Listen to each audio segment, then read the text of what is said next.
Car fix back. Car fix back. Car fix back. Car fix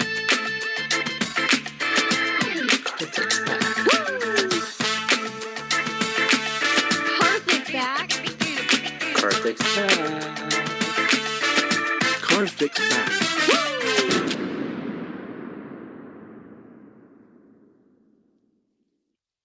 Hello, welcome everyone to another episode of First Canada Live, but not just any episode. This is our season finale. That's right, season 2 finale. We started the show way back in March of last year. Some other things might have happened in the world in March of last year, and so we started the show, and here we are. 46 episodes later, plus 4 awards galas, 50 kind of episodes, and here we are, First Canada Live, still going. It's been a great season, and we're going to finish it off with a bang today. And to help me do that, I'd like to introduce our co-host for today's show, who was the co-host of the very first episode of First Canada Live. She's a member of the First Canada Youth Council and a student on Team 2056 OP Robotics. Welcome back, Emily. Hey, Karthik. How are you doing? I'm doing pretty good. I am doing pretty well today, and we'll talk about why in just a second. But on today's show, we've got a lot of good stuff happening because, yes, it is the season finale. We're going to be taking a look back at everything that's happened, but we're also going to talk about what's happening this summer. And so we're going to be talking about the upcoming First Canada Digital Expo, which is super exciting. There's so much happening next week. And we'll be having Arti Javeri and Ellis come on to talk about the new summer camp initiative just announced to the world, for that FRC and FTC teams can be involved in win their communities. So there's going to be a lot of good stuff going on. And of course, Emily, what's your favorite segment on this show? Obviously the wellness moment. Well, before that, I was going to say the Kahoot challenge. The Kahoot. I'm sorry. You're right. You love the Kahoots. You love the Kahoots.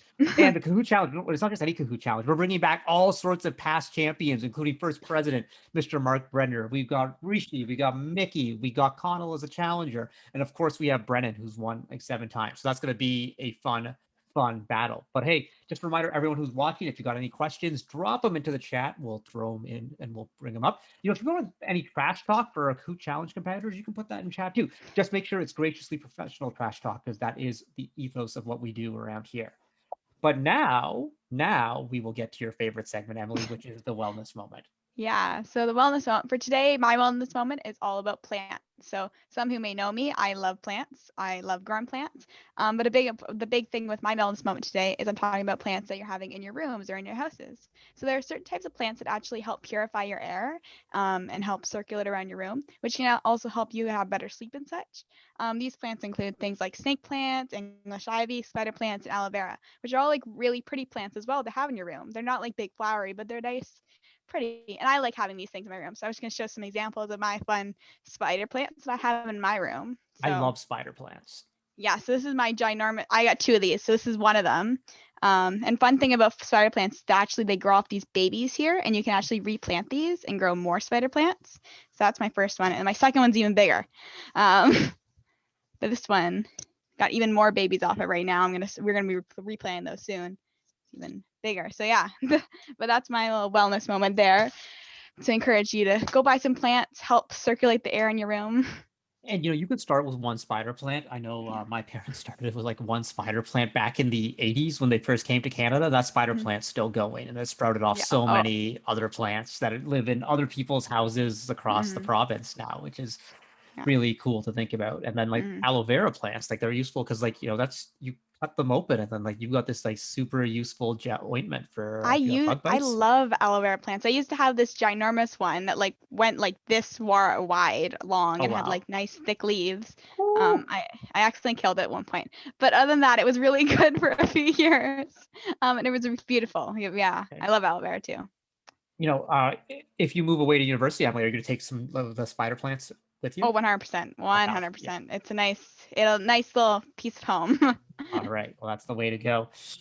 Thank you for the wellness moment. Always great to hear from the Youth Council, and just thinking of ways, we've done a lot of these this year. There's a lot of good tips across all these wellness moments. So that's been very, very cool stuff. But I think now we'll talk about the news updates, and, we got some stuff going on. And, if you know people in your life who are ages 4 through 9, well, there's some really good stuff coming on, because they got the FLL Discover More Summer Club, which is happening. So we're going to drop a link in the chat for those who are interested in that. And the FLL Explore Codable Workshops. More dates open for students ages 6 to 9. We'll drop a link into chat for that too. And of course, I'm going to be talking about this a little bit more when we talk about the other camp initiatives that's going on. But FTC Sim is out there. Emily, you've played with FTC Sim, right? I have played with FTC and it's pretty fun. And it's a nice sort of thing that you can do without actually having a robot right there in front of you. Yeah, it's a really great way to learn how to program. Like you learn how to program an FTC robot, but you just learn like the basics of programming as well. It's a real great way to test your coding knowledge. And I know like when you try to learn how to code on an actual robot, it's a little bit frustrating because like you'll be like, okay, I got my code right, and then the robot drives and it's like, oh no, a washer fell off and it stopped, or oh, I lost connection. But that doesn't happen with FTC Sim. So like the sim just kind of works in. So it's really, really nice. It's some good stuff. But hey, also Emily, today is, what day is it? It's May the 4th. May the 4th be with you. Exactly. And so I am a big Star Wars fan. I know Emily is a big Star Wars fan. Oh yeah. And we know the past 2 first seasons have been themed and sponsored by Star Wars Force for Change, which is really, really cool. But Emily, I want to ask you a big question here. Big question on May the 4th. Of the 9 movies, we're gonna leave it to the 9. We'll even throw in Rogue One as well. So of the 10 movies, what is your favorite?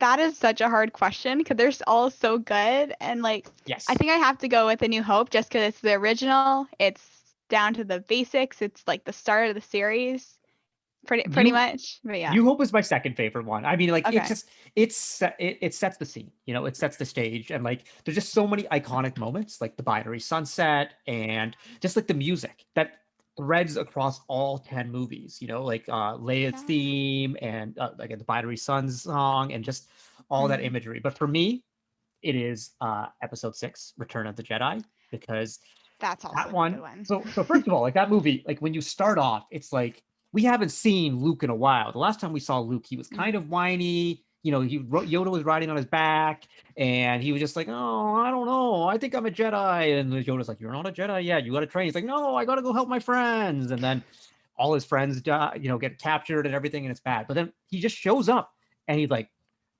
"Tell him Luke Skywalker, a Jedi Knight." We're like, "What happened here?" And then he just pulls out his lightsaber on the barge and takes down all of Jabba's goons. And it's like, whoa, okay, so this is like super, super intense.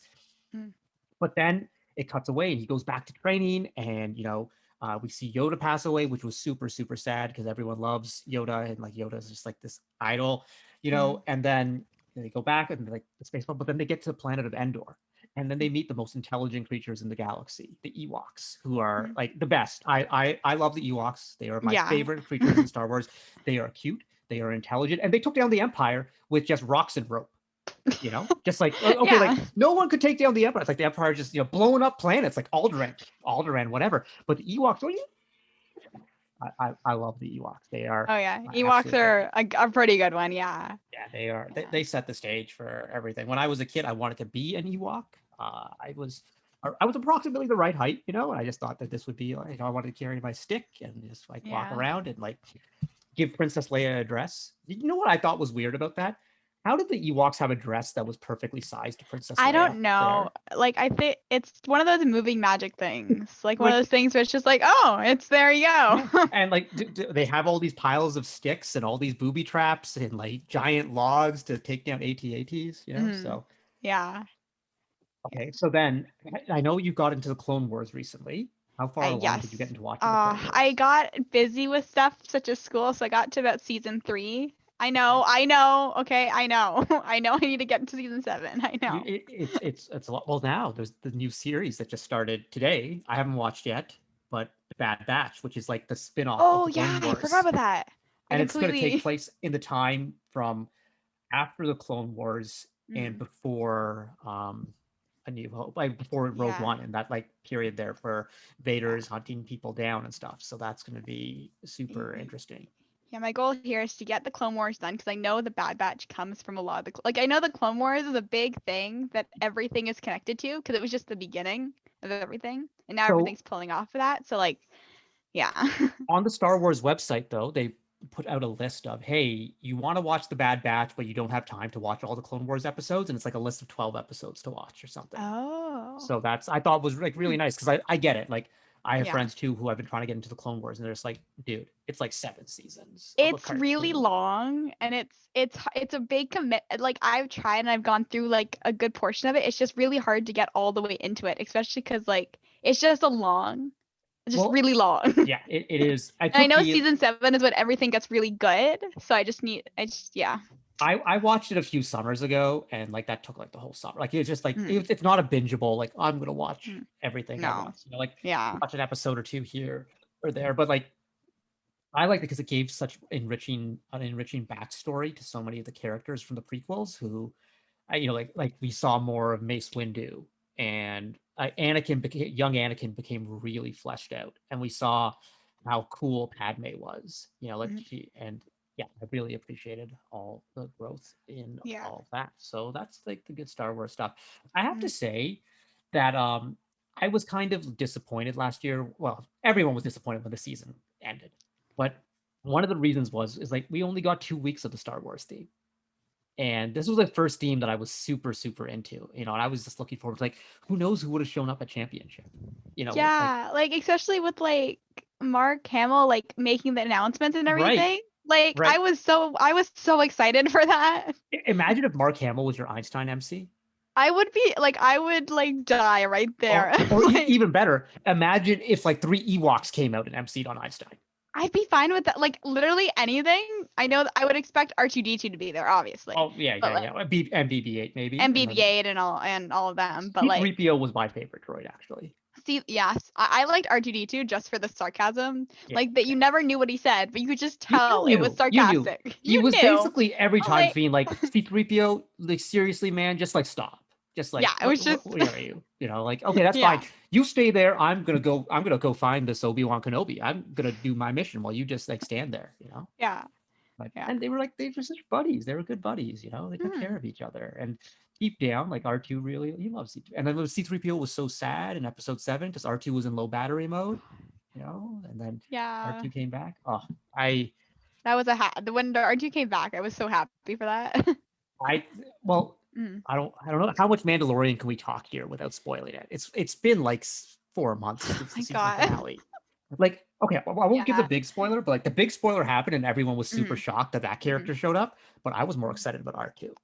When Yeah. R2 showed, I was like, R2. It's like, Mhm. and then like, Yeah. I'm spoiling too much. If you haven't seen The Mandalorian yet, Yeah. get your life together. I and think watch it. it's just I don't even know how long it's supposed to be till you start talking about it. I just feel scared to talk about it because like, what if someone hasn't seen it yet? Like, Well, so yeah. I have friends who have not seen it yet. Like I am Shelby has not seen it yet, and like she's judging FLL right now, so I can talk about it. It's not gonna spoil it for her. And she won't see it. Until she watches this. But no, I don't want to like that. Just One of the warn her cool not things- to watch this Yeah. section of the episode.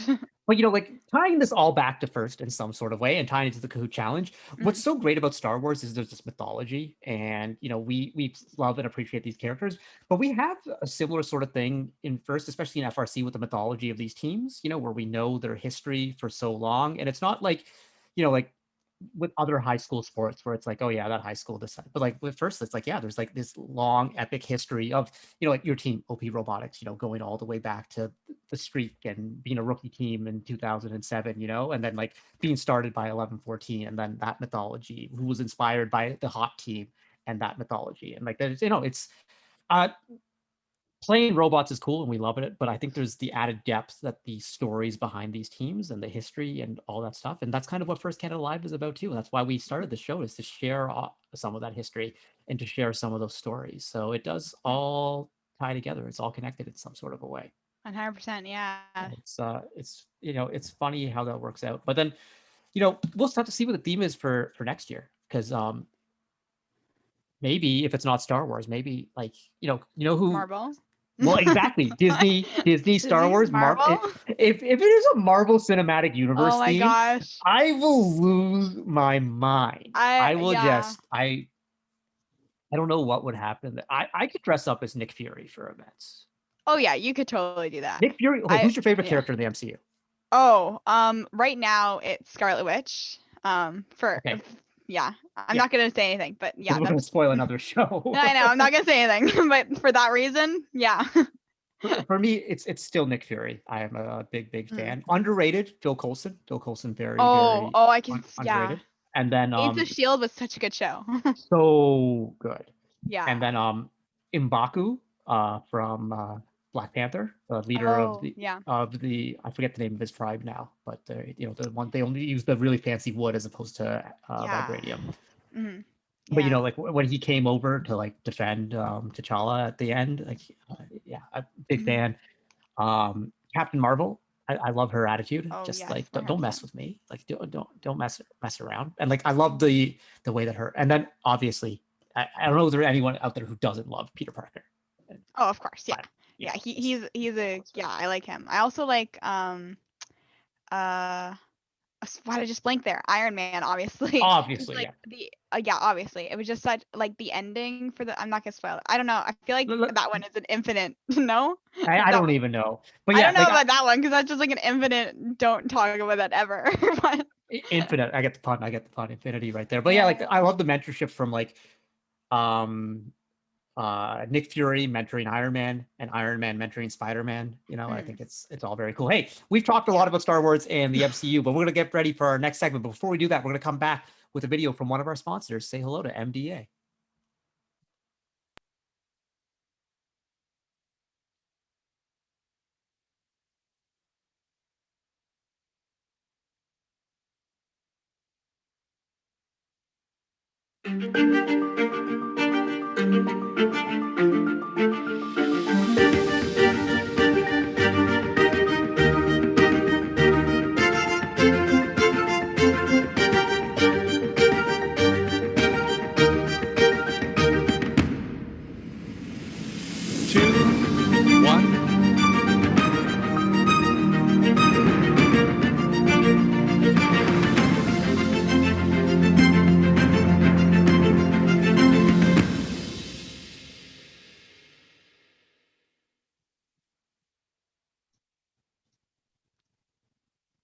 All right, we're back, and now it's time to talk about the Digital Expo. And to help us do that, it is none other than the Vice President of Partnerships for First Canada and 2016 Woodie Flowers Finalist Award winner, Arti Javeri. Hello, Arti. How are you doing? Hello, Karthik. Hi, Emily. How are you? Hi. I'm great. And very excited to be here. And I think even more excited to bring and talk to you about the Digital Expo. That's right. But before we do that, Arti, I want to know, what's your favorite Star Wars movie? Oh, I'm not a very big fan of Star Wars, if I should say so. But I've seen a few, and I think the Jedi one. Yeah, Return of the Jedi. Yeah, Return of the Jedi, yes. The Ewoks, the Ewoks are good. They're Yeah. good little creatures. I know you both are big fans of Star Wars. Yeah, like Emily and I probably Yeah. could have just done like an hour and a half show on Oh, Star and Wars. Star Wars. Yeah. So, maybe we'll add that's like the 5th day of the Digital Expo. Karthik and Emily, and we'll bring Just Star Aiden on Wars. too. We'll bring Aiden Yeah, I on brought too. Aiden on. Yeah. Yeah, for sure. He's Won't leave part him of out the of the house. That's fun. Sure. So Arti, the Digital Expo is coming up next Yes. week, and we've seen a little bit about it on social media. We've talked a little bit about it on the show, but I'm wondering if you want to give us a rundown. What's happening?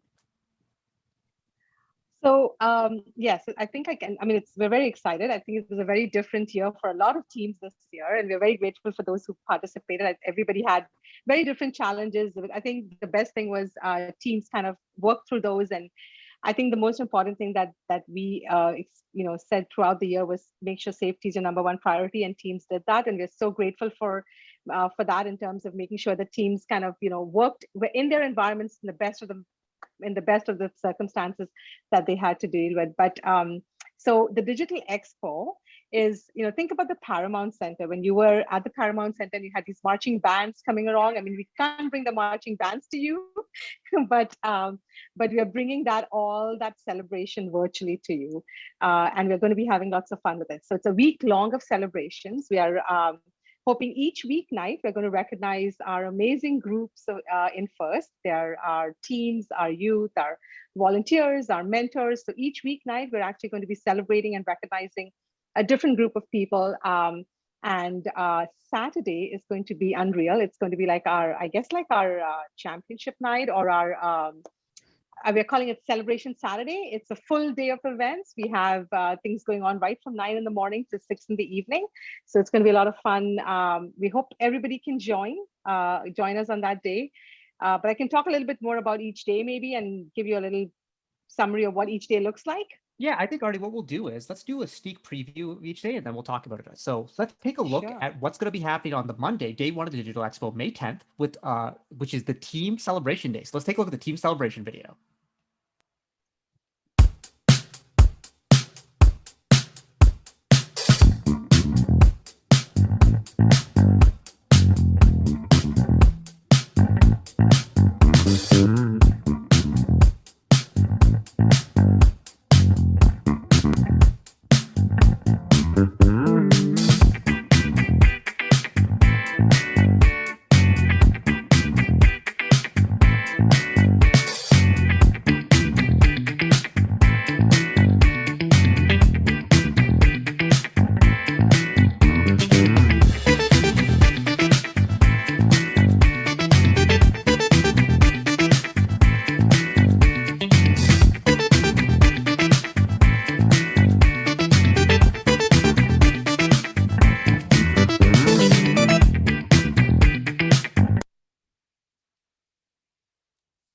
All right, so team celebration. Obviously, we're celebrating our teams across all the programs. And what's going to be happening during the team celebration show?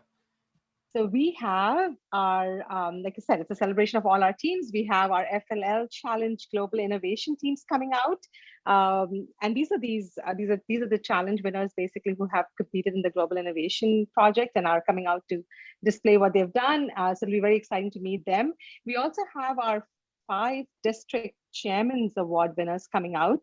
So you'll be getting a chance to meet them, to talk to them, to see what they've been doing through the year, how they have done various activities through the year. And you also get a chance to recognize our rookies.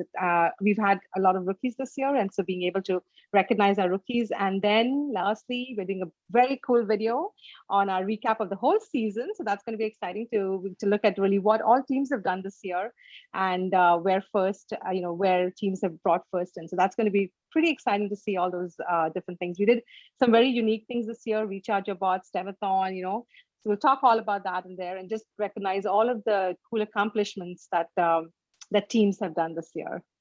I'm kind of really excited about the chairman's piece because if we were having the real event at the Paramount Center, teams would be going to the chairman's team's pits and being like, "Hey, I want to learn more about your team. I want to hear about this," asking all those sorts of questions. And we're going to do a little bit of that on the show. So it's going to be really nice for teams to meet these 5 super inspirational FRC teams.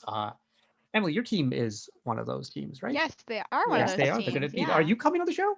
I won't be on the show that day, Oh, but okay. our chairman's team will be on the show. But I just want to say Yes. that music for that celebration video already gets me in the mood for a team celebration. There we go. So yeah, it's pretty cool. Team celebration day one on Monday, but then on day 2, we're coming back, which is Tuesday, May 11th, same time, 7 p.m. for the youth celebration. So let's take a look at some of the stuff that we have at the youth celebration.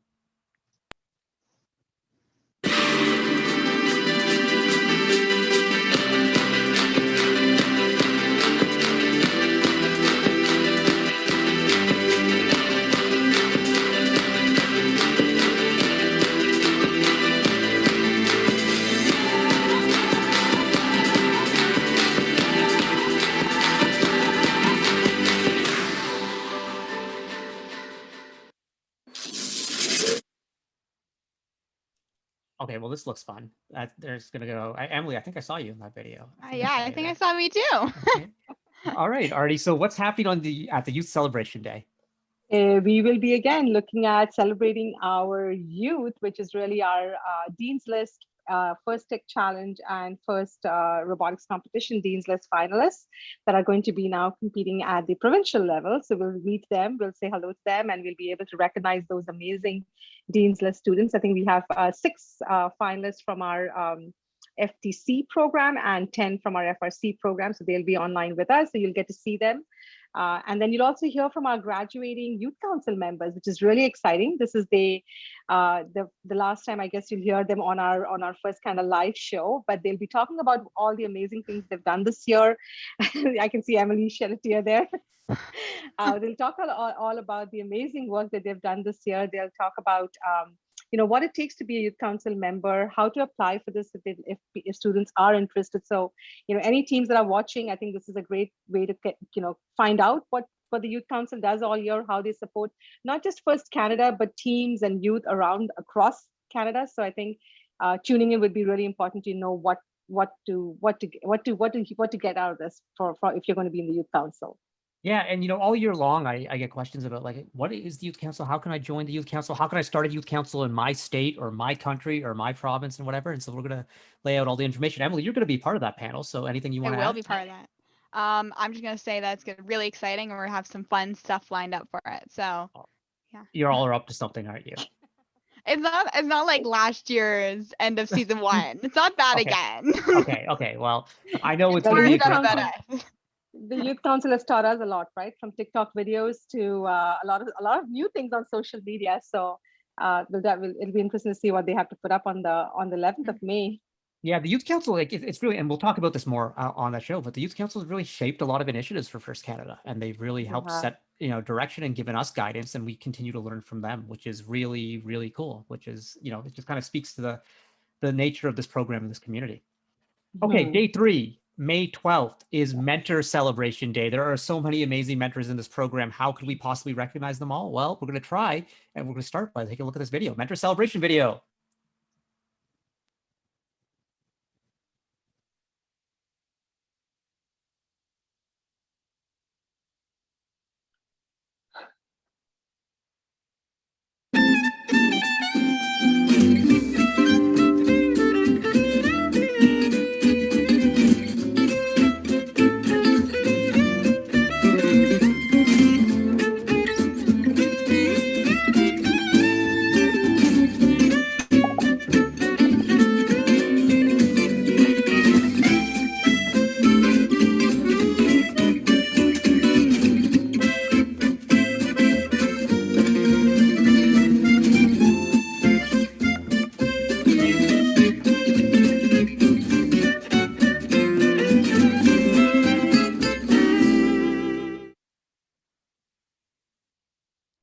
A lot of familiar faces in those videos, a lot of well-known Woodie Flowers Finalist Award winners. So Arti, what's going to be happening on the Mentor Celebration Day?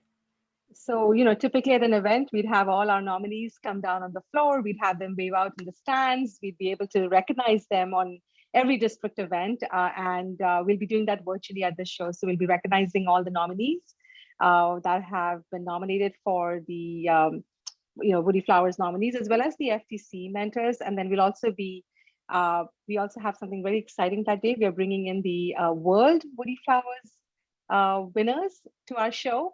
And one of them will be Mark Breadner, the only Canadian Woodie Flowers winner. He's going to be on there with Andy Baker, with Liz, with Gail, and with Paul Copioli, and we'll be actually talking to them. So many teams that are tuning in can get an idea of what it is like to be at the Woodie Flowers Worlds level. You can tune up your essays, figure out what these cool people do to be a winner, and then get some cool tips from them as well. So it'll be exciting to hear from them directly about what they've been up to and how what they've been doing with their teams.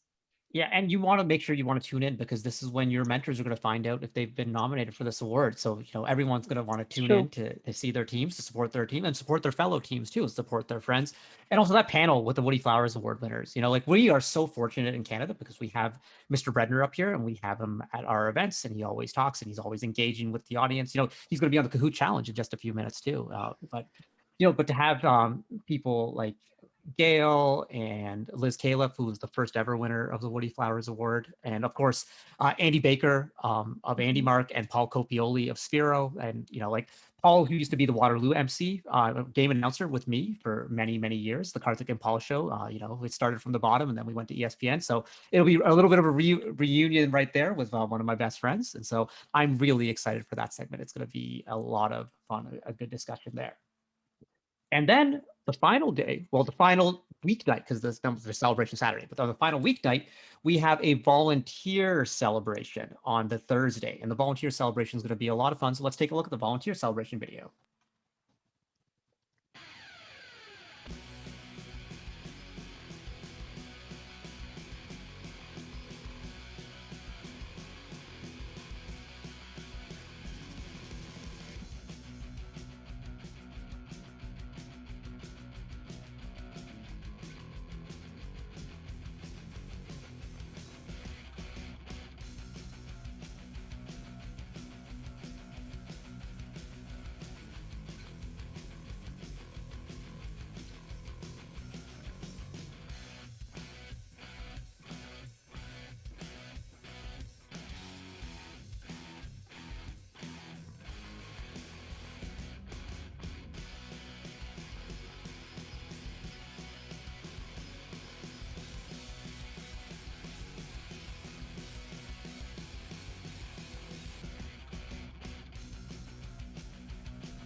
Okay, well, that video just made me like really nostalgic and makes me miss in-person events because there's volunteering at an event is such an experience because you're enjoying the event, you're enjoying providing these great opportunities for the students, but you're also just having a lot of fun. And like those volunteers are like, we're all such good friends and we haven't seen each other in a long time, but we're going to kind of connect and celebrate during the show, right, Arti?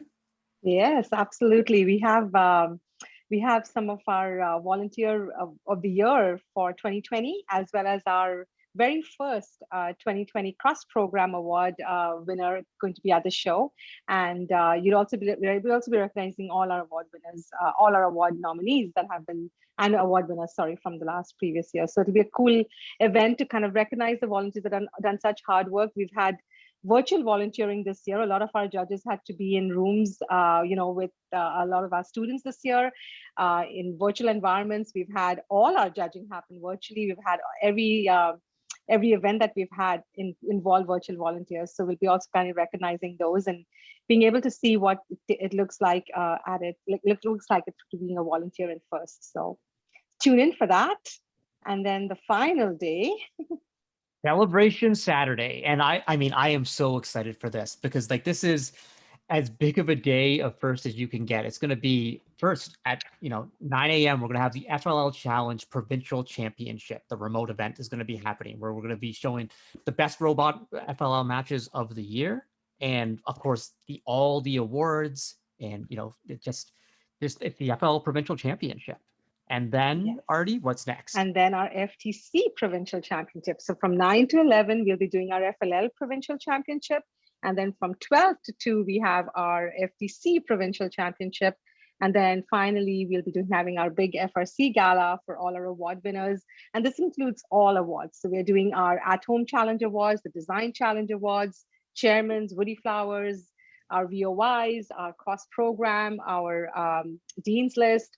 And, we're also giving out scholarships. Like FIRST Canada is actually giving out 30,000 plus scholarships this year. So tune in and see actually if you're going to be one of those winners. If you've applied, this is a great way to come out and even cheer your students that have actually applied to these scholarships, or cheer other teams that have done great work this year. So it's a great way to come out and enjoy that day. It's going to be a lot of fun. It's just so many awards, and thinking of the people who are going to be recognized, all these scholarship winners. We're going to have Don Bosey on the show, who's going to be handing out the Don Bosey Leadership Award. We're going to have, obviously Mr. Breadner is going to be there handing out the Woodie Flowers Award. John Hobbins will be there handing out volunteer awards, the Chairman's Awards, Dean's List, and remember everyone, all the At-Home Challenge Awards. So your group level awards, if you were in the potassium group or the arsenic group or the tin group or any of those groups, you're going to find out which awards you may have won, whether it be for your robot or whether it be for game design. We'll be re-recognizing the Innovation Challenge semifinalists. So there is a lot. Every Ontario team who has won an award is going to be recognized on this show. So you're going to want to tune in for that. Right, Emily? Oh, yeah. I'm so excited. It's going to be a fun day. So there's a lot going on next week, Digital Expo. And Arti, where can people go to find out more information? So everything's on our website, firstroboticscanada.org. We have a lot of social media posts going on too, but if you go to our website, on the homepage, you'll find the Digital Expo button. Click on there. You'll be able to see exactly what's happening each day.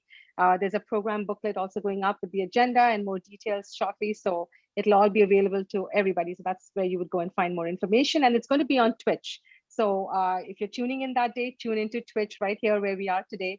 Tune into that spot and you'll be able to see us live on all of those days. And come in early because we've got some exciting things to show you early on before the show as well. Oh, that's right. There's a lot. We did some different things, which is really, really cool. It's been all part of this effort to to stay connected, because we are connected here at FIRST Canada. It's going to be really, really good. That's right. So Digital Expo next week. Make sure you tune in, twitch.tv/FIRST-Canada. All the good stuff right here. Hit subscribe, hit like, hit favorite, hit all that stuff. Tune in next week, 7 p.m. Monday through Thursday, and then Saturday, 9 a.m. for FLL, noon for FTC, and then 4 p.m. for the FRC Awards Gala. It's going to be a lot of fun. We're going to be back in just a second. Arti's going to stay with us, and then we're going to have another special guest as we talk about summer camp. So we will be back in just a sec.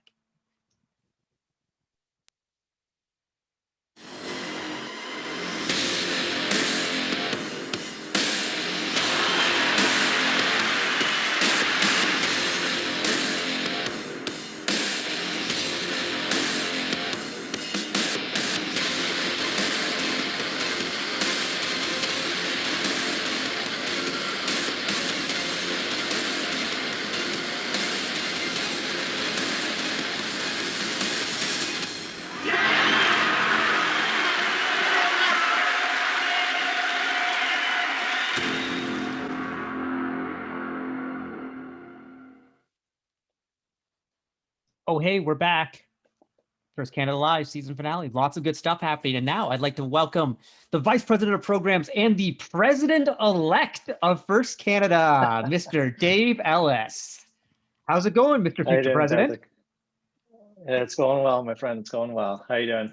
I'm doing great. We're having a good time here at the season finale. I asked Arti this question earlier. Emily and I talked about it, but what's your favorite Star Wars movie on May the 4th?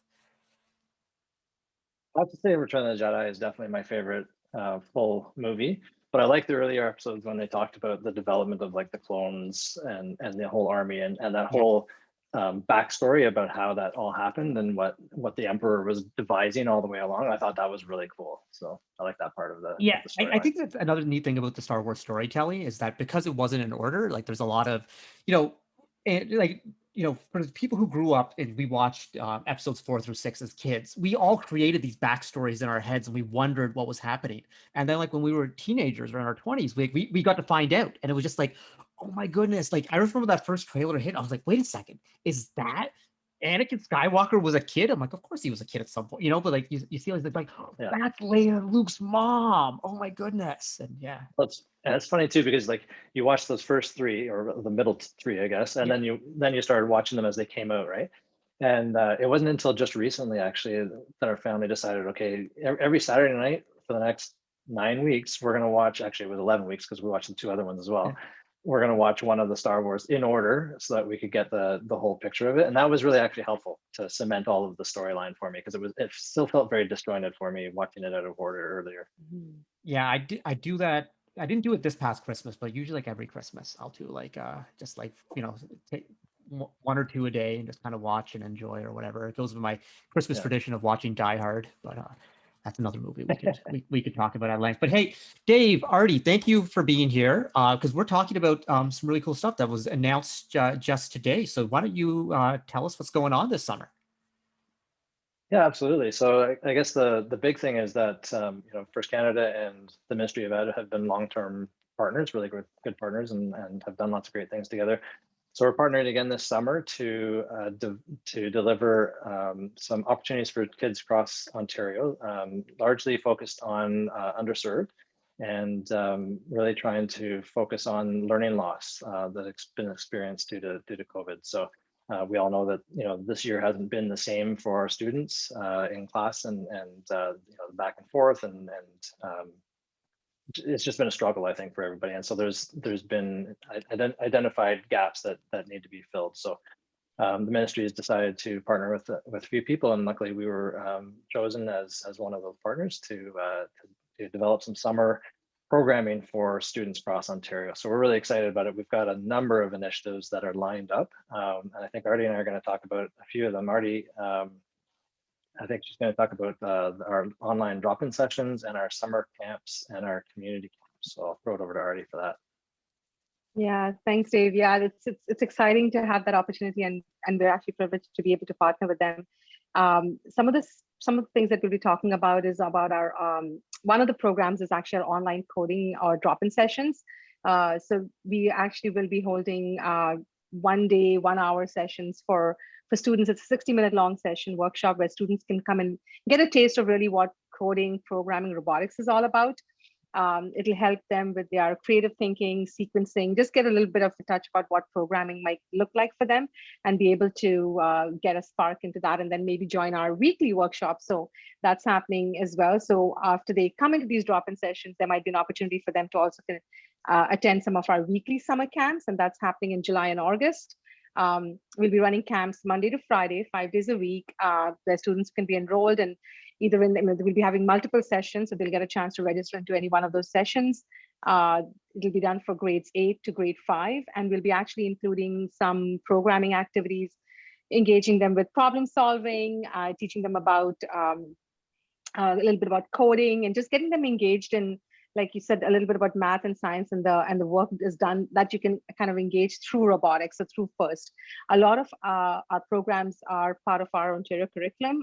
They're very strongly integrated that way. So we're hoping we can bring some of those learnings to these participants, and like Dave said, address that learning loss and that gap that's happening right now. So those are the 2 big ones that are going to be taking place.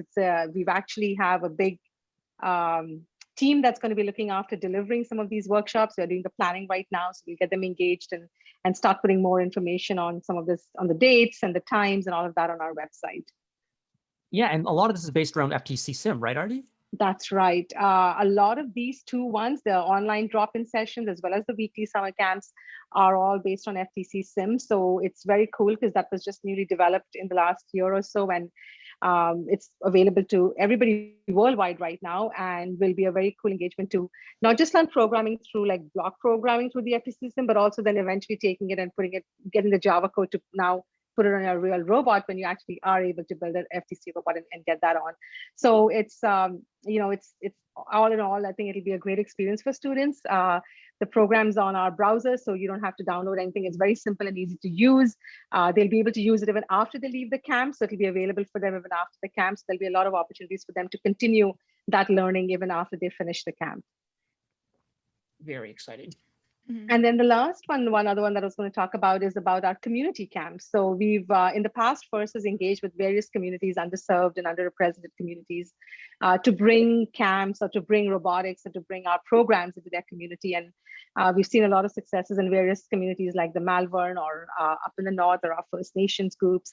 And so we're trying to see if we can actually now engage with some of our current partners and our current program leads to be able to bring those programs to some of the underserved and underrepresented. Very similar concept, being able to provide them with some equipment, being able to provide them with some camp material, and being able to deliver those to some underserved students and participants basically in those areas. So those 3 different areas will be targeted in all of July and August. There's lots of work to get done and lots of hands-on stuff that we're delivering and creating the programming right now. But it'll be a lot of fun, and I think we're excited to see the impact of this, and excited to see how things will go from here. I think it'll be quite fun. Yeah, All right, Dave, and oh, sorry, Emily, please. No worries. I was gonna say, I love these summer camps. I love that FTC has like opened up this whole thing where we can do camps and anyone can really learn how to code in such an easy way because of FTC Sim. And I love that it's opened up all these amazing opportunities. Yeah, I think there's so many young people out there, like this year was hard. And like, imagine being like a grade 7 or grade 8 student, you're getting ready to go into high school and you're not really sure what to do. And now you're kind of at a loss, and hey, these camps are going to be available. And guess what? They're going to be free for anyone in the community to sign up for and to learn how to program robots. And think about all the students that we can impact and touch with FRC this way. And then maybe when they go into school next year, they're a little bit recharged again. And it's like, oh yeah, this school is fun. I want to go back. I'm excited about this. Or, when you're grade 9, it's like, yeah, I want to take that math course. I want to take that science course. We're not going to turn anyone into an engineer at these camps, but we might open their eyes to the possibilities out there. And so I think it's really exciting, right, Dave? That's very true. Yeah. I think, Karthik, sorry. Yeah. Yeah. I think that's very true. It's all about inspiring them, right? It's all about getting them the information and tweaking their interest to be able to then get into more courses, like you said, in grade 9s and 10s. Sorry, Dave, you can go. No, I was agreeing. It's all about the inspiration, right? I mean, that's what the I in FRC is. So it's important that we look at these young opportunities when the kids are young to really impact them with that inspirational piece for them, which I think is really really critical, obviously, to what we do. So I'm excited about those summer camps for sure. We've got a couple other projects, Karthik, as well, and Emily. One of them is, we've been talking a lot about the FTC Sim and the high school groups and the FTC in general, which is fantastic. Obviously, I love FTC, but also love FLL. And so we're going to be working with some of that age group as well. And that's actually happening over the next 2 months. So really tight turnaround for that. But we've picked out 60 schools that are underserved in a variety of different categories. And we're going to be zooming into those classrooms and running workshops for the teachers and for their classrooms. So it's a really neat opportunity for those teachers to be learning from our experts to learn how to code. And they're going to be using the Carnegie Mellon University software that they've just come out. It's kind of like the FTC Sim, but it's for the Spike Prime. So it's hot off the presses. It's actually just being released now. I think we're probably the first organization to really deploy it. We will be the first to deploy the Spike Prime version globally, which is very exciting that, we're going to be, first Canada on the cutting edge of technology, and our students across the province, especially in underserved communities, are going to be the first ones that get access to it and get licenses to the software. Yeah, for sure. So normally it would cost you money, right, to get each of these licenses, but thankfully with this funding, we're able to provide the licenses to the students for free. So that's going to be really fantastic for them to be able to have that and just be able to learn from that. And the Carnegie Mellon software is really cool. So that's going to be going on in 60 different classrooms between now and the end of June. So you can imagine how tight that timeline is. But that's going to be happening. It's really exciting. In addition to that, they're also going to be getting 6 Spike Prime actual physical robots, with the idea that in the fall, when they're back to in-person classes, that they're going to be able to use those Spike Prime kits to either run a FLL in the classroom or an FLL competitive team, or maybe multiple competitive teams. So that's super exciting, and we're looking forward to seeing a lot of, especially with this underserved focus, to really seeing that turn around some of these kids' experiences about school and their learning. So that's really exciting.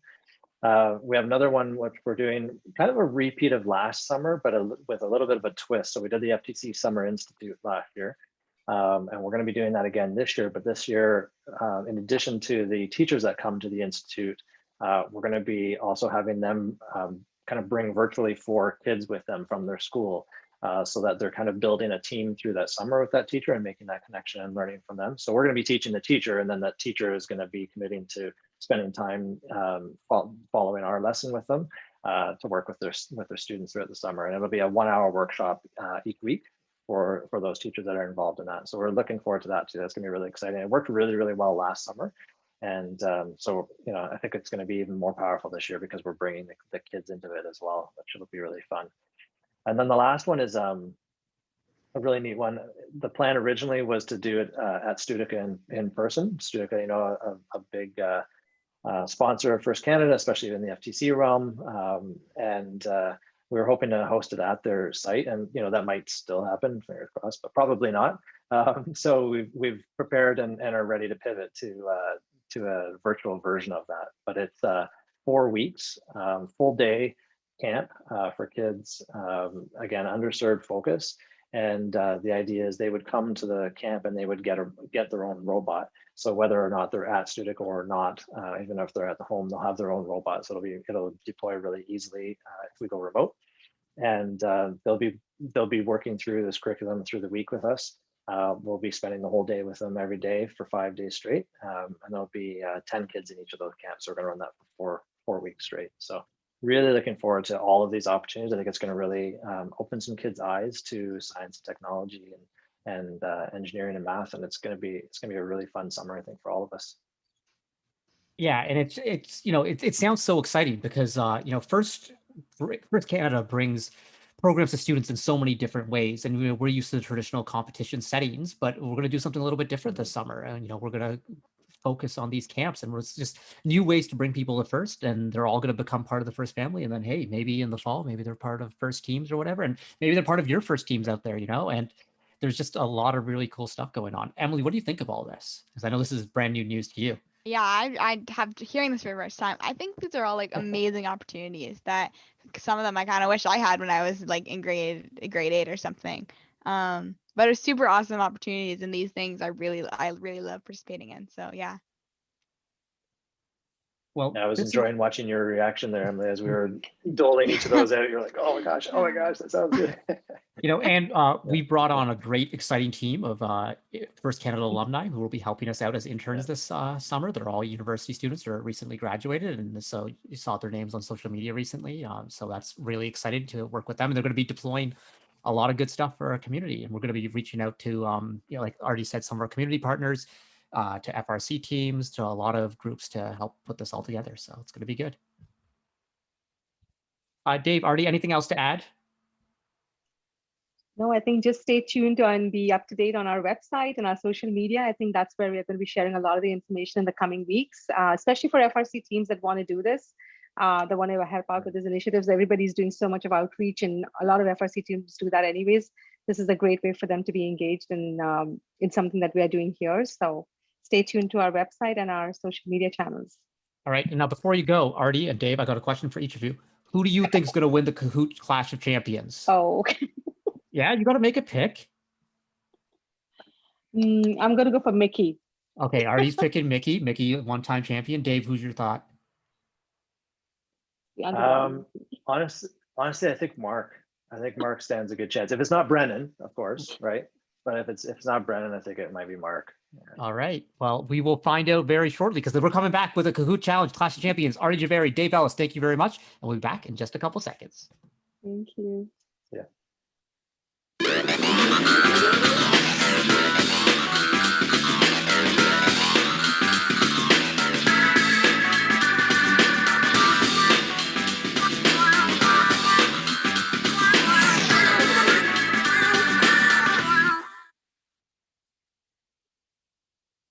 Emily, you ready for this? Yes. All right. It's overwhelming. Everyone's here. So here's what's happening right now. Throughout the season, we've done the Kahoot, the Kahoot Challenge, and we've had different contestants, and we've had, if you win, you stay on. If you lose, you're out. And we've had different contestants.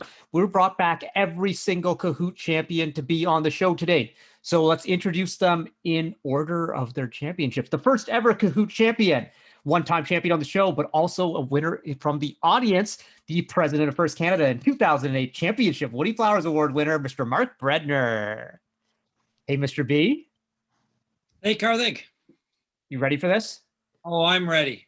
All right. All day. You already have one prediction. Dave Ellis has predicted that you may be the winner here. So That's a smart guess, I think. Yeah. Smart. All right. The next challenger, no one has predicted him to win of the people who've been on the show, but I got a feeling. I got a good feeling about this guy. He is a FRC Canada alum and mentor and drive coach for Team 1310, was also a mentor for Team 3683. I believe he also was a mentor for Beaverworks and 4 other FRC teams. We got Rishi Jotsinghani. Hey, Karthik. I like the team shout outs. Thank you. Yeah, no problem, Rishi. You got to recognize every team you've been on, like, oh, there's a team. Oh, they made the Elims. I'm on that team. I'm here, right there. All right. And you got a red panda with you. I do. Adira's going to whisper the answers. Oh, okay. Secretly. She might just be like, I want grapes. Red pandas Probably, really like grapes. or apples. Apples, yeah. But the grapes, they like them skinned. They do. If you're curious, Rishi and I know a lot about red pandas. We follow the red pandas on Instagram, the Toronto Zoo red panda, Carson the red panda, Pabu the Oregon Zoo. There's a lot of good stuff. All right, Rishi, but how are you feeling about tonight? I'm feeling good. Even though no one guessed me, I'm still feeling confident. Like Michael Jordan said, that's when I took it personally. Oh boy, oh boy. We're going there. So I gotta have that MJ energy. Okay. All right, another one-time champion, FRC Canada Alum, volunteer across all programs, and winner of the 2020 FRC Volunteer of the Year award. We got Miki Corneil. Hey, Karthik. Hi, Miki. How are you doing? I'm good. How about you? Well, I'm really good. I want to thank you for being here. I know that the last time you competed against Rishi, you won, and he owes you a bubble tea, but he hasn't actually paid that up yet. So I'm allowing you to collect your debt at this point and just be like, yo, what's up? So you two solve this. So in Rishi's defense, he did remind me that he owed me a bubble tea, and I was supposed to pick it up today and like have it on the show and be like, look what Rishi got me because he lost. But I forgot to pick it up after work, so that was mostly on me. What flavor of bubble tea would it be? What's your favorite? I was probably gonna go with the chocolate hazelnut from Chai Time, just because it's on the way to my car from work. So I've never gotten a chocolate. I always get like the fruity ones, like peach, mango. To me, those are more like the summer flavors. Yeah. See, I don't think I ever had bubble tea in the winter. I'm not sure. They Mr. B, are you a bubble tea fan? Have you tried bubble tea? Me? I said Mr. Brenner, but you Oh, no. Oh, sorry. I have never tried it. I've never tried it. I saw a lot of you have them at Woburn. It was a big deal when I was at Woburn, but I've never tried one. It's funny because some kids in high school, like they go out, they want to like sneak, other sorts of drinks or whatever. But our group of friends was like, no, let's go sneak bubble tea. Let's go out for late night bubble tea. That was our thing. We'd leave robotics meetings and go get bubble tea and come back. Okay, wow, I forgot about that. See, good memories here. Good memories. Speaking of good memories, this person has a very good memory, and that's allowed him to be a 6-time champion. That's right. Not 1, not 2, not 3, not 4, not 5. 6-time champion, FRC Canada alum, lead mentor for Team 4476, the Waffles, and FRC Canada game announcer, and 2014 Dean's List finalist, Brennan Bibic. Hey. Good to be Brennan, back. how's it going? New apartment, I see? Yeah, I moved a couple days ago, so it's nice to get the new place set up. Yeah, the lighting looks good. I like the slanted roof right there. Are you like in an attic or? Yeah, third floor. Third floor, very, very nice. How are you feeling about today's challenge? I think that we have some great challengers here. I've lost in the audience. Well, when Mr. Breadner won his first one, I came second in the overall. He came first. Same thing happened to me with Rishi. So definitely some serious competition here. All right. And other competition, because, we have champions, but you need to invite a challenger on as well. And, this group has a lot of wisdom and a lot of experience, but we got the youth coming on. We got from Team 865 Warp 7, new challenger, current technical co-captain of the team. We got Connell. What's up, Connell? Hello, glad to be here. All right, Connell. All right, so we see we got some Star Wars things going on in the background right there. I won't ask everyone because we want to get on to the trivia, but what's your favorite Star Wars movie? So I think that episode 5 is probably objectively the best. But episode 3, Revenge of the Sith, is really my comfort movie. It's always my favorite as a kid. So that's the one I throw on if I want to watch a Star Wars movie. Okay, so number one, I agree with Revenge of the Sith is underrated. I wouldn't actually call it a comfort movie because Anakin Skywalker slaughters a bunch of toddlers. It really just comes down to your definition of comfort. So that's just. Okay. All right. Well, then, on that note, let's start the Kahoot challenge. Hey, everyone in the audience, you can play along too, and you can play along for prizes. That's right. We got First Canada swag, courtesy of Swaggy P, Paul Keenan. First prize is going to get a First Canada fanny pack. Second prize, First Canada moleskin notebook, and third prize, the First Canada toque. So let's take a look at the Kahoot. Everyone can get their phones out. The code is 1402973. You got to go to kahoot.it to sign up. 1402973. Oh, great deer. Happy Bobcat. Feels so weird to be on this side like Kahoot. Normally, Emily runs the Kahoots for us as the First Canada Youth Council producer for the show, but. All right, we got people in there. Brennan, are you in yet? I am. All right, Brennan, and what is your name? I am the Happy Bobcat. Happy Bobcat, okay. Connell? I am the Decisive Panda. Decisive Panda. Being decisive is good, and Panda, that's underrated right there. I'm not sure it matches Power Emu from last time I played, but it's still pretty solid. Miki? I am the Space Lobster. Space Lobster, that makes sense because you're the director of space for your company, right? That's what I Not quite, but close. Close. And Rishi? I hope this isn't telling, but I'm a Bronze Possum. Bronze Possum. Okay, third place is good, man. That's good. It's participation. That's good. You made it on the show. Congratulations, bro. All right, and Mr. B? I'm the Speedy Unicorn.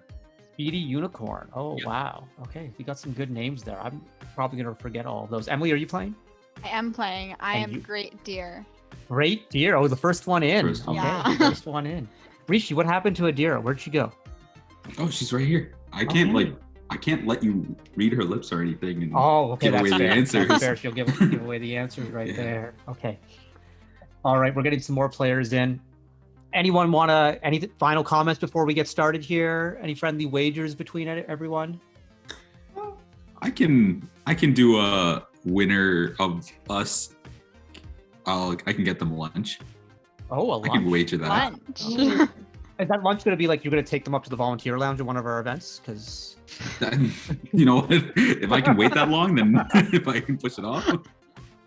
We have some good lunches at our events, man. We have some really, really good food for our volunteers. That's a big perk of signing up. Oh, there's all these people named Hello signing up. What is going on? This looks like a bot, but okay, we'll see if the bots can compete. We're a robotics competition. Mm-hmm. All right, I think it's time to get the Kahoot challenge started. Kahoot Clash of Champions. Let's do it. First question. First 4 questions are all connected, folks. At the 2019 Ontario Provincial Championship, who was on the number 2 alliance in the science division? Was science on the left or the right? Oh, Miki, you're going to have to figure that one out. It depends on what side of the field you were standing on. Not all of us are head referees. I think I was on the science division, so I should know this. Hey, you should know this. Well, there's answers going up right now. Is it 188, 1325, 2994, 1310, 1305, 4939, 1114, 1241, 771, or 4476, 4946, or 4519? A couple of you were on teams that were in this way right here. So, you know, I number just two realized all of alliance. these were all in the same division. They were all in the science. I'll give you a hint. These were all the top four Top alliances. four. Mhm. Yeah. Oh, Brennan figured that one out already. Yeah, fine then. If I figured out that fast enough, I would have got the answer, but I was like afraid. I was like, oh, is this actually the division? Speed's gonna matter with people that's talented. That's the tiebreaker. How fast you get your 100%. answers in. So let's take a look. Correct answer. The number two alliance was Team 188, 1325, and 2994. That's right. And hold my hack. Don't go to the next question yet. Oh, okay. The next question. But yeah. So that alliance ended up going on to the finals in the division right there. There was some really intense matchups, but that was really interesting. So that was the number two alliance of the science division. But let's continue on this theme for our next. Well, actually, hold on 1 second. Who was Eager Lemmy? None of you were Eager Lemmy. None of you were. Despite the Panda is. That's me. Yeah. Connell in second place. Bronze Possum in fourth place. Brennan, what place are you in? Sixth. Sixth. You got it right though. Yep. Mickey, did you get it right? No, I didn't. Okay. And Mr. B? No, I didn't get it right. I was too busy running back and forth field to field to really register who was where.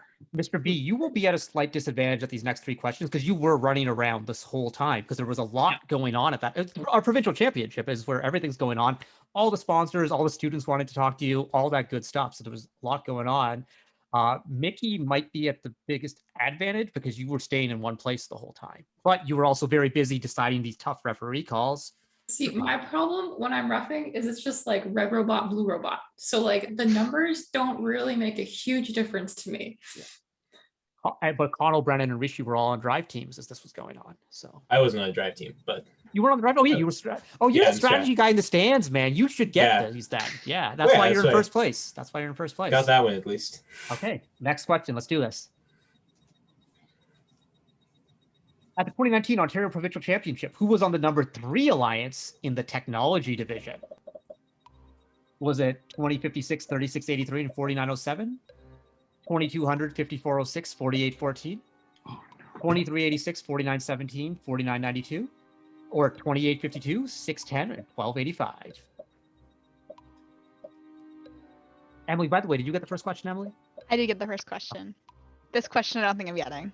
Even though I was on this division, I You were completely forgot. in this division on a drive team who. Well, I was in the pits the whole time. So like. Okay. Fair enough.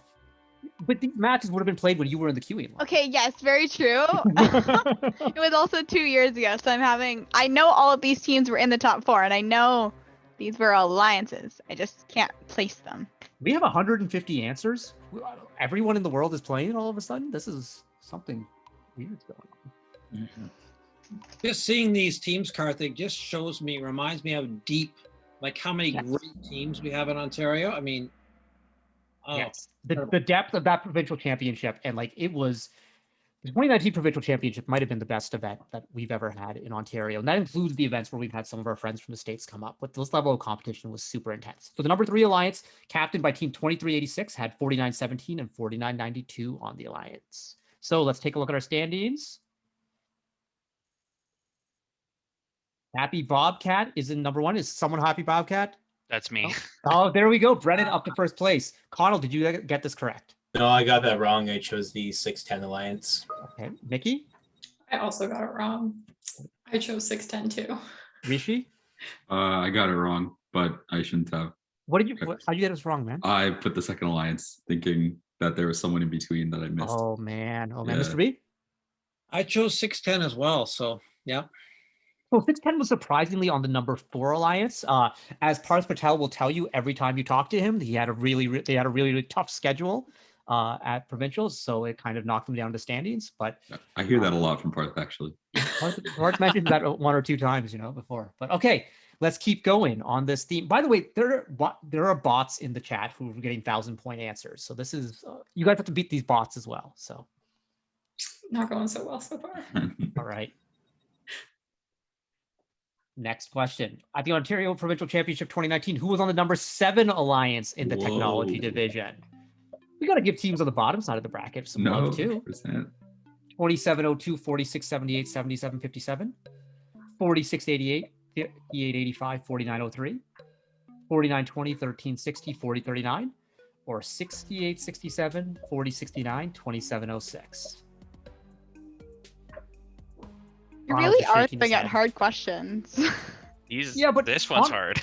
Connell wanted This stuff one's from hard. recent years, so Yeah.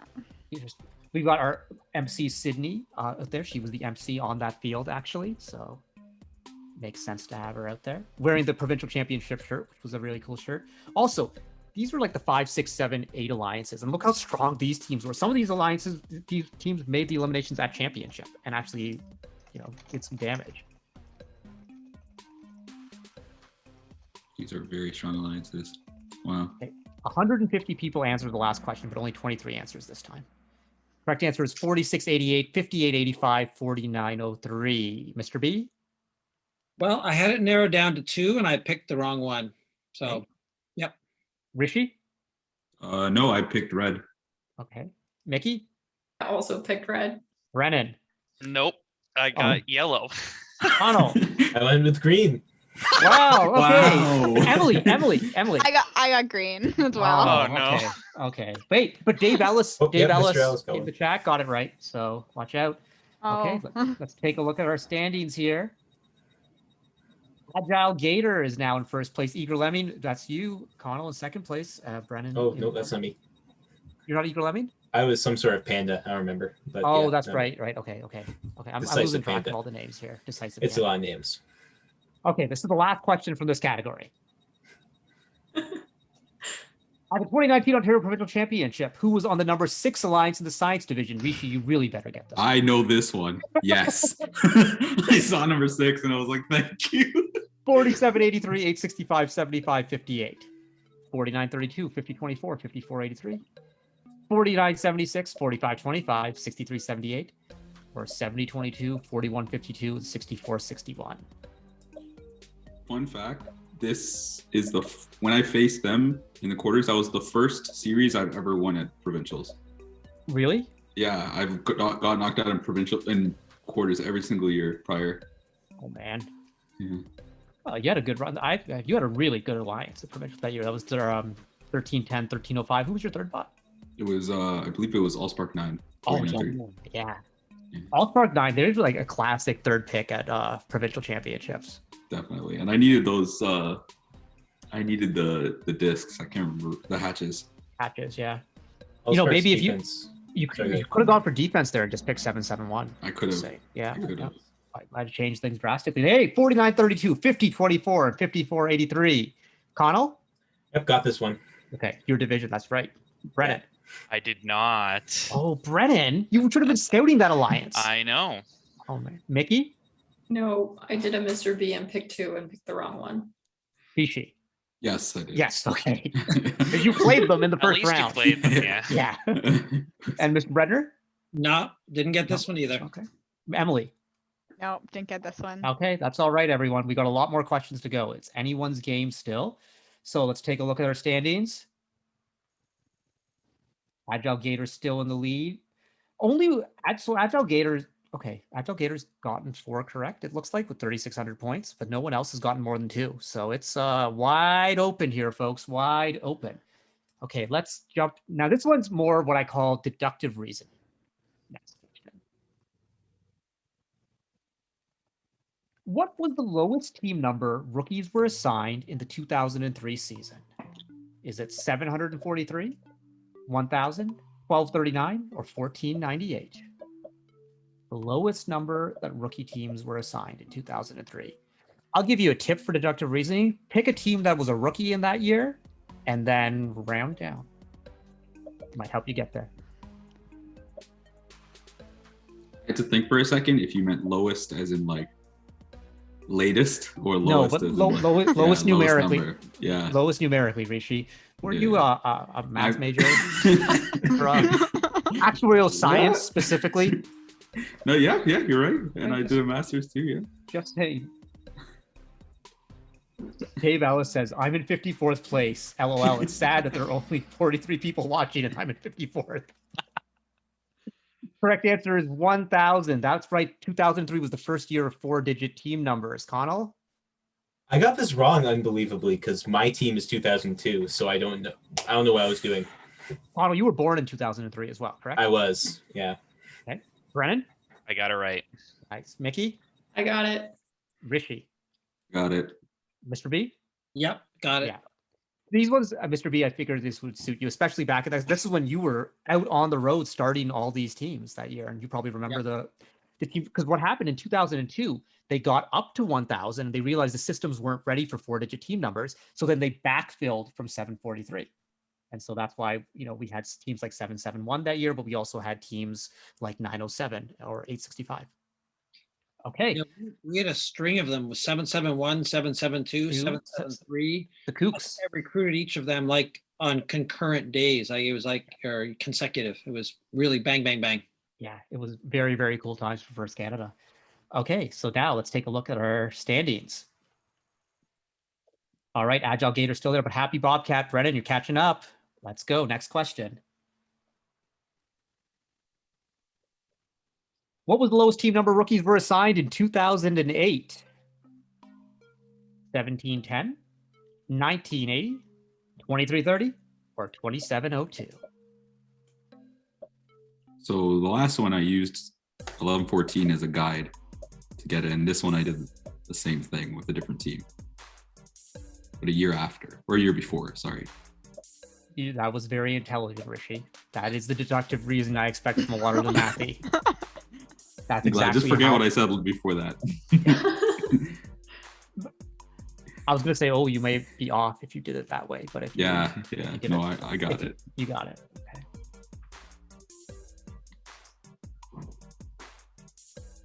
I had to just think about what side the alligator was looking. Oh no, man! Oh no! I was thinking of the shark, but they're taking away your pink tie at this point, bro. Like, you can't call them the alligators, man. All right, let's take a look. Correct answer is 2330 was the rookie team number. And Rishi, you were anchoring off of 2056, who was a rookie in 2007, correct? Yes, sir. And so you got this one correct? Yes, sir. Brennan? I got it correct. Miki? Got it. Mr. B? Nope, not this time. Oh, okay. Connell?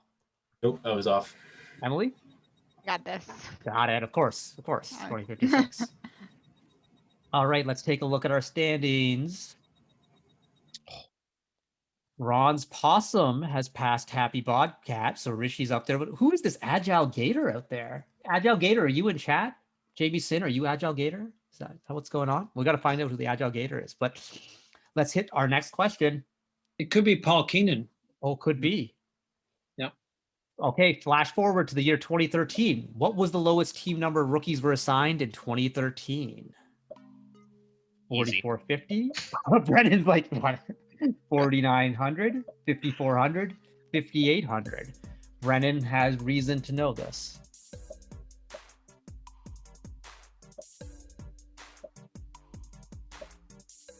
I appreciate the picture I found for this one.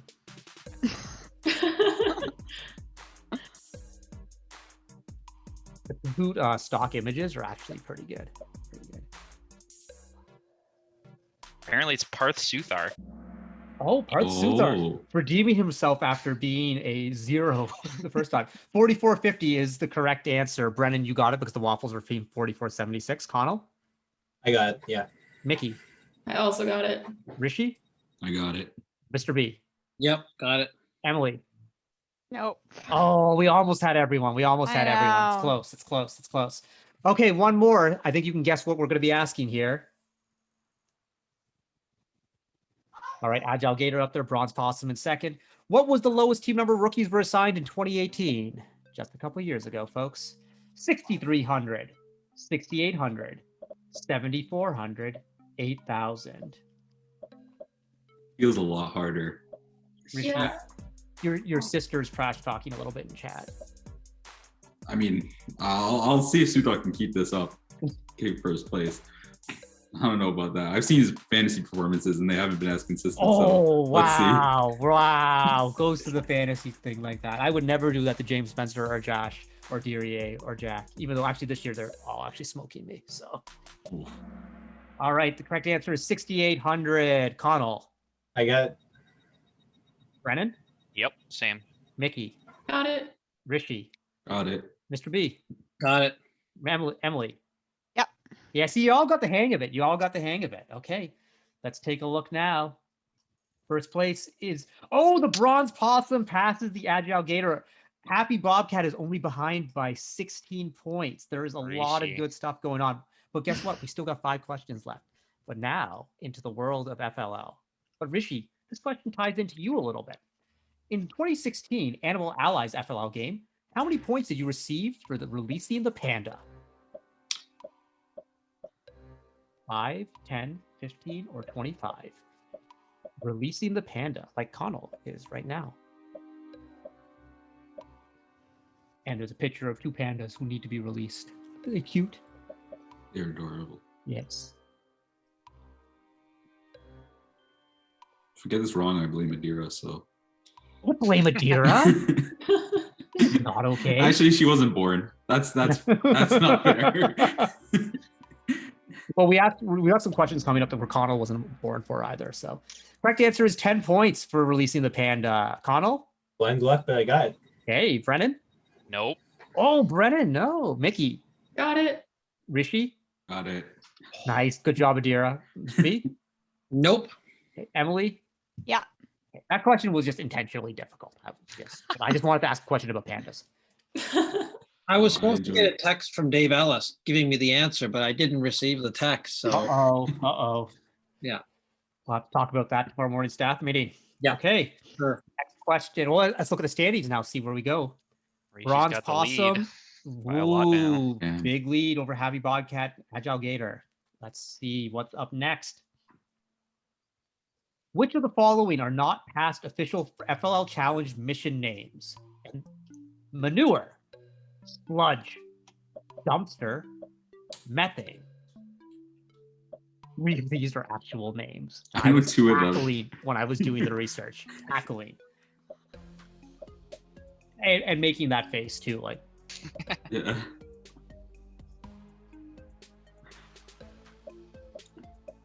Manure, sludge, This is a good dumpster, question. methane. There was a game, Crash Trek.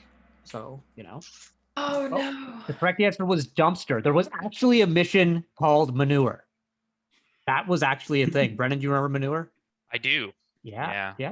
Brennan, you get this one right? I did not. Uh-oh. Connell? Didn't get it right. Mickey? Didn't get it. Okay, what did you all guess? Sludge. I What? guess sledges as well. Mickey? I'd guess sludge. Rishi? But manure. Mr. B? I got it. Mr. B got the poop But- question. But I may or may not have a bit of help, but I Ah. didn't Oh, get it. okay. Oh. And Emily, I did not get it. what did you guess? I thought that it would be manure because the way that you said the question, it sounds like said methane because that seemed like, I don't know. Okay, well, let's take a look at our standings now. No movement. No Ooh. movement at the top. Everyone got stumped there. Okay, 3 questions left, folks. As of the 2019-2020 season, how many First Tech Challenge teams were there worldwide? 1,610, 4,610, 7,610, or 10,610? I just thought it was cool because we could get 610 into all the answers here. I thought that was like a nice little Easter egg right there. But one of them Question: is if you correct. have a general idea, you'll probably get it. Right. I spaced it out there to make it, so you could do some reasoning. This is worldwide. Correct answer is 7,610. Emily? Yeah. Mr. B? Nope. Okay. Rishi? Yep. Brennan? Yes. Connell? Nope. Mickey? Got it. Okay, let's take a look at the standings now, see what this does. Bronze Possum still has the lead. Happy Bobcat is still there. Swift Quail, Royal Hen, Agile Gator. Okay. Last 2 questions worth double the points, I believe. Yep, double points. Put the following FRC games in chronological order. First Frenzy, Raising the Bar. Ladder Logic, Stack Attack, and Double Trouble. 2,000 points on the line. So oldest first? Yeah, oldest first, chronological order. I've never heard of any of these games. Emily, you I weren't know. alive for. You were alive for one of know. them. You were alive for one of them. I think I know which one I was alive for, but that's it. I know the first one for sure. Arnold, you're the same age as Emily, so you were alive for one of these. Yep. Hey, 25% ain't bad. Brennan, I believe you're alive for all of these as well. Yes. What year are you born? 95. 95? Oh, okay. You're ancient. You're ancient. What are the paper clips for, Karthik? Because they're being put into order. Oh. Yeah. Oh, I see. Was this like a default picture as well? Like something? Yeah, in the this Kahoot? one I just searched the Kahoot images. I think I searched order or something like that. Very nice, very nice. Is everyone locked in with their answer? I'm good. Yeah. Okay. I think, Mahak, we're going to jump ahead here. Correct answer, Ladder Logic, 1998. The first year a Canadian team took part in FIRST. Me and Mr. B, we're there. Double Trouble, 1999, the first year of Alliances. Stack Attack, 2003. And 2004, First Frenzy, Raising the Bar. Emily, did you get it? No, apparently I don't know these games. Mr. B? I did get it. Nicely done, 2,000 points. Rishi? Nope. No. Mickey? No. Brennan?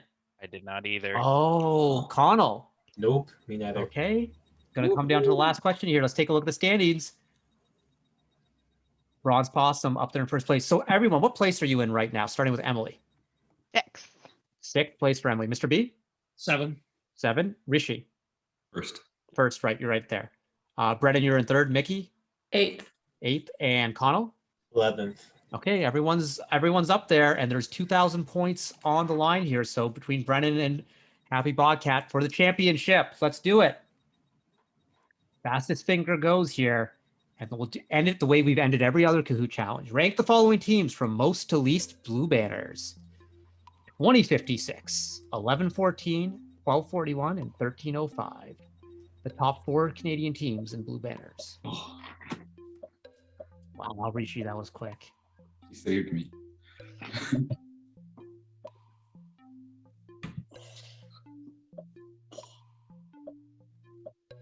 These are all powerhouse teams. It's the last 2 I'm unsure about, but The You last definitely two know are the fir- You definitely know the first 2, Emily. I know the first 2, but it's the last 2 that I'm a little unsure about. the last two are pretty close. Yeah. I haven't looked at the banners recently, so I'm not sure who's over who now. All right. Are all 6 of you locked in? Yep. Okay, let's take a look. Correct answer is 1114, second in the world in blue banners, first in Canada. 2056, 1241, and 1305. 1305 has a lot of chairman's banners, but 1241 has a good number too. But 1241's recent run of Einstein's and World Championships helped them out there. And 1241 also has, I believe, the most Woodie Flowers finalist award winners of any team at first. That's true. Yep. Yeah. Them and 1114 and 987 are all up there with like 5-ish or maybe more than, I think 1241 might be even more. So it's a lot. Let's take a look at our standings here. Well, actually, before we look at the standings, Emily, you get this one? No, I thought that's what I put, but maybe I switched it last minute. But yeah. Mr. B? I got it. Got it. Rishi? Got it. Brennan? I did get it. Mickey? Got it. Connell? I got it. Okay, well, I think we know what's going to happen here. Let's take a look at our standings. Kahoot Challenge Clash of Champions, 3rd place. Swift Quail. Good job, Swift Quail. Take a screenshot.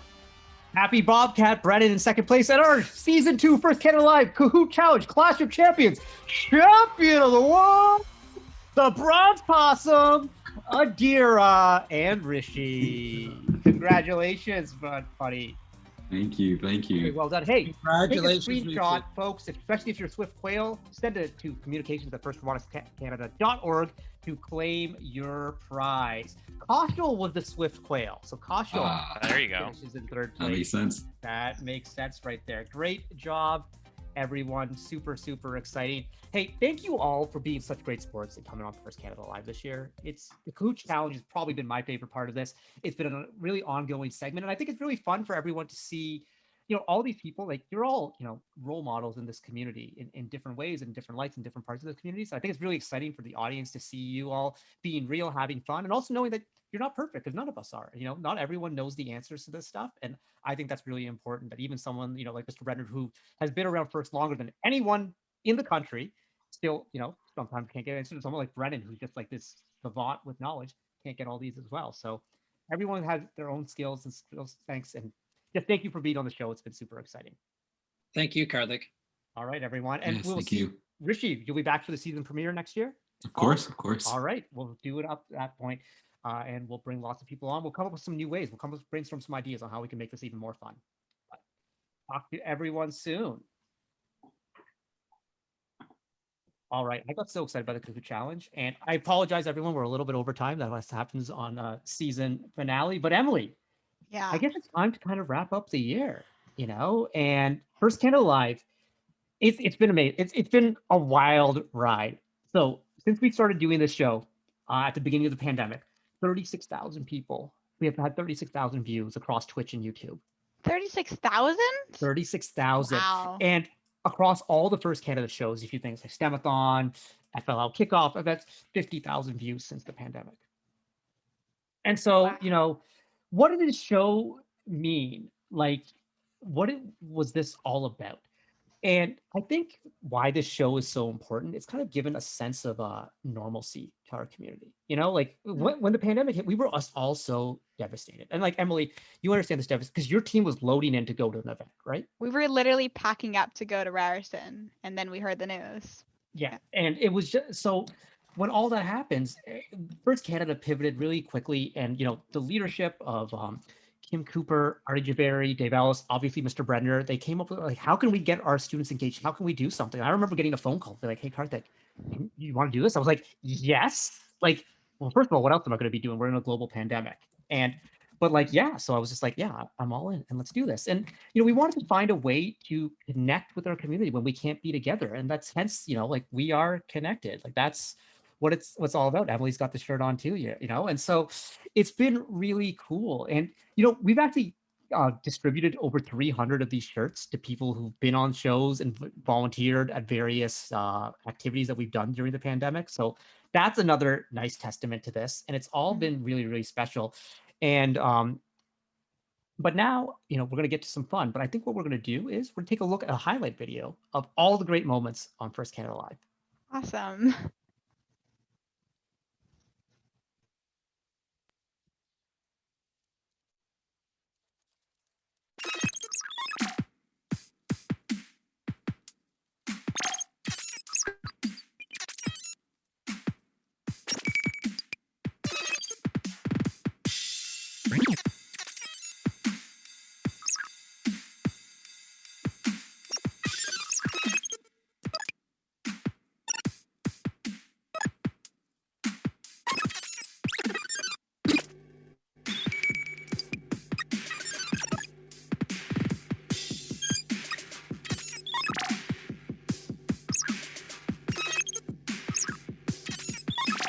Hey, robot fans, and welcome back to yet another episode of FRC Canada Live. We are back here for season number 2. We had so much fun last spring doing this every day in the afternoon. Well, we're back.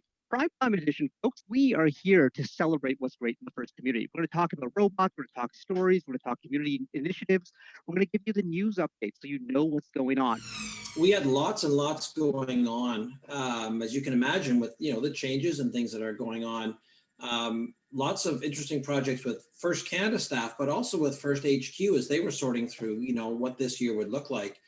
That's really important, and we are a family, and we're all going through this together. We're super excited for this year, and there's just lots going on.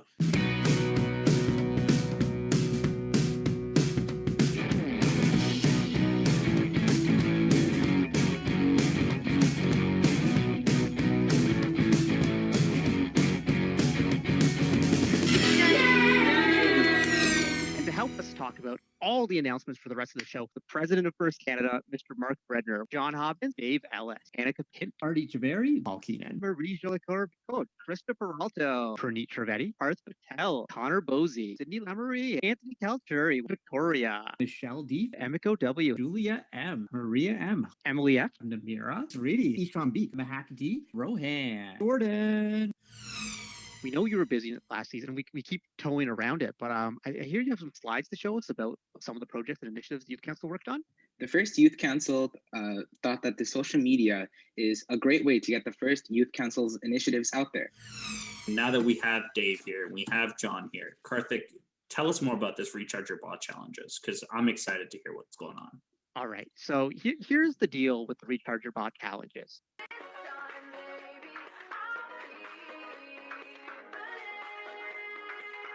It's simple, 7 seconds.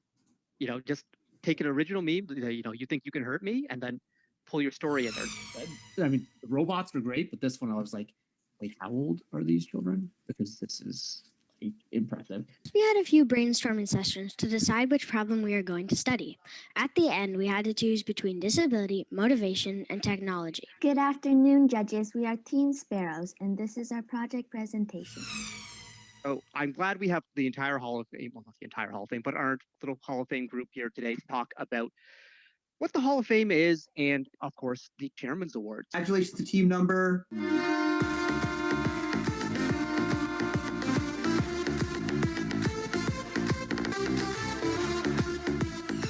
We have a Kahoot challenge.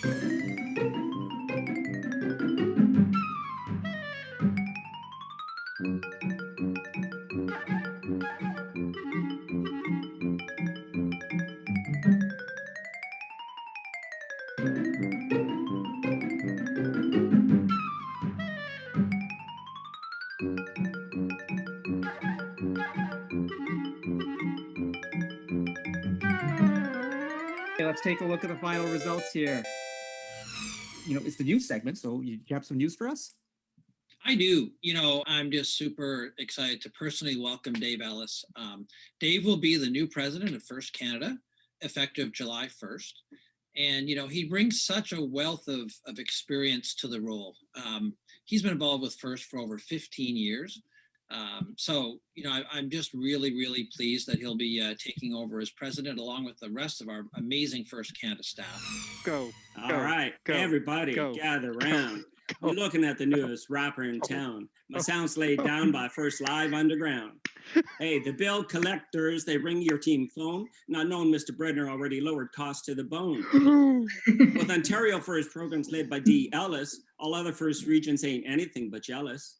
The First Live program is all about community. Bring this all together until there's COVID immunity. Whoa, the mic drop. I was not expecting.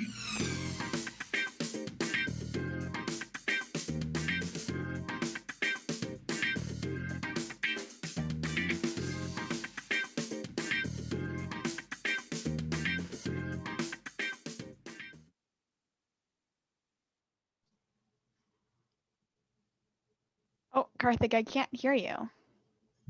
You know, I'm muted. I was just so enthralled by John's rap. But that was a really, really fun video. And what a great season. What excitement, everything. Emily, what was your favorite part of this season? Oh, it's so hard to pick because, like, especially because I was behind the scenes for almost every episode of it. So it's really hard to pick. I think my favorites are the ones where we talk about scholarship and such. Absolutely, the one I was on where we were talking about scholarship and such, because as a grade 12 student, learning about that sort of things, learning about universities and such is really important and really cool to hear about.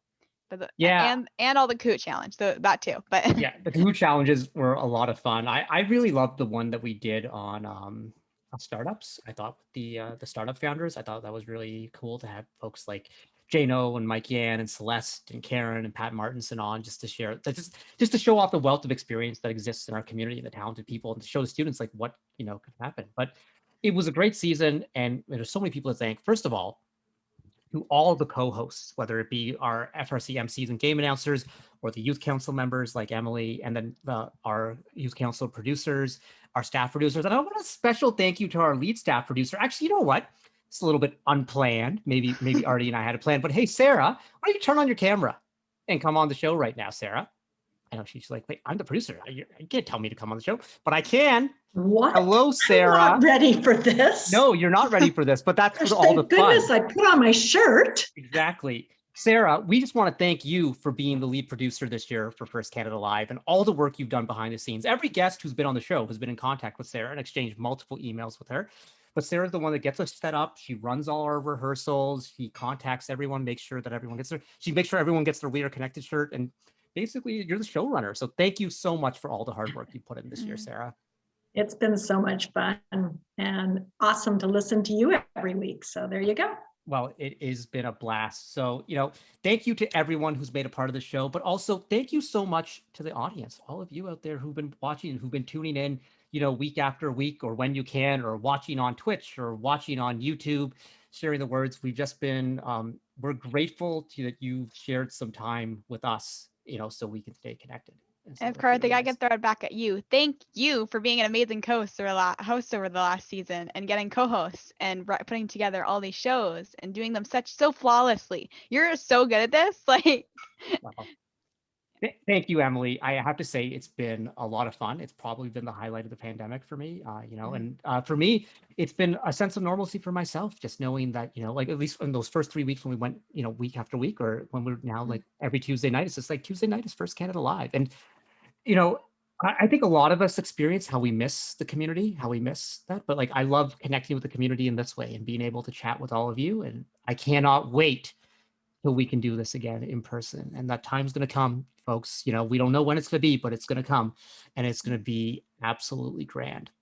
But until then, everyone, enjoy your off season, enjoy all the good stuff. But hey, next week, Digital Expo, we're not going that far away. We may First Canada Live might be done, but the Digital Expo is coming up. We got all sorts of good stuff. We talked to you about it earlier, and First Canada Celebration Saturday for all the championships, all the award winners, all the scholarships, all that good stuff. Emily, thank you for being an awesome co-host and being great and everything. And we'll see you during the Digital Expo. And everyone, say goodnight to Swaggy one last time. Bye, folks. Bye. Mm.